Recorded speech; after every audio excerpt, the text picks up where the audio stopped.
Hey guys, welcome back to my channel. আবারও চলে আসলাম নতুন একটা ইন্টারেস্টিং ব্লগ ভিডিও নিয়ে। তো গাইস, সবাই কেমন আছো? আশা করি সবাই ভালো আছো। আর গাইস, কি বলবো, তোমরা ভালোবাসা দিচ্ছ ঠিকই, কিন্তু পাশে থাকছো না। তো গাইস, এই ভিডিওতে আমি চাই যেন 100-র ওপরে ভিউ যাক। তো গাইস, তোমরা কেমন আছো সবাই কমেন্ট করো।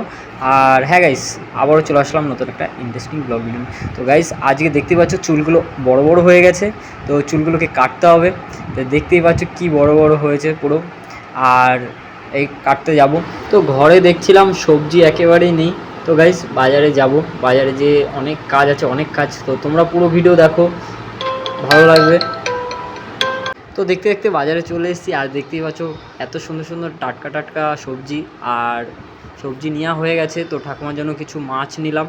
তো ঠাকুমা অনেক দিন বলছিল মাছ খাবে মাছ খাবে। তো বাজার থেকে দেখতে পাচ্ছ পুঁই শাক আর অনেক কিছু করেছি। তো সব কিছু দেখানো সম্ভব হয়নি। তো গাইস, ভাত বসিয়ে দিয়েছি। আর এদিকে মাছটা সব কুটে নিয়ে এসেছিলাম বাজার থেকে। তো সেটাকে রান্না করতে হবে। তো গাইস, ভেজে নিয়েছি। তো দেখতেই পাচ্ছ, কি বলবো, তরকারিটা কি করেছি তোমাদেরকে অবশ্যই বলছি।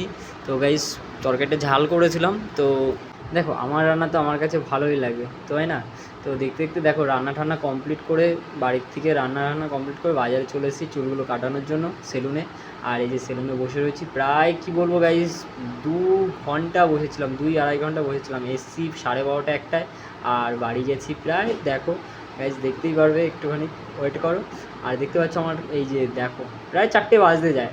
তো গাইস, কী বলবো, পুরো ইয়ে হয়ে গেছে। আর এই যে চুল কেটে এসেছি, আর কেমন হয়েছে জানি না, যত লুক তো অত ভালো না। তো যাই হোক, চুল কেটে দিয়েছে দোকানে। আর ওই যে আমার ঠাকুমার নিচে নামছে দেখো। তো গাইস, একটু মাথাটা জানোই আমার অভ্যাস এটা। আর কি বলবো, তো যাই হোক, কোনো মতন কেটে দিয়েছে, এতেই খুশি আমি। আর এই যে বিকালবেলা একটু হাঁটতে হাঁটতে গেছে।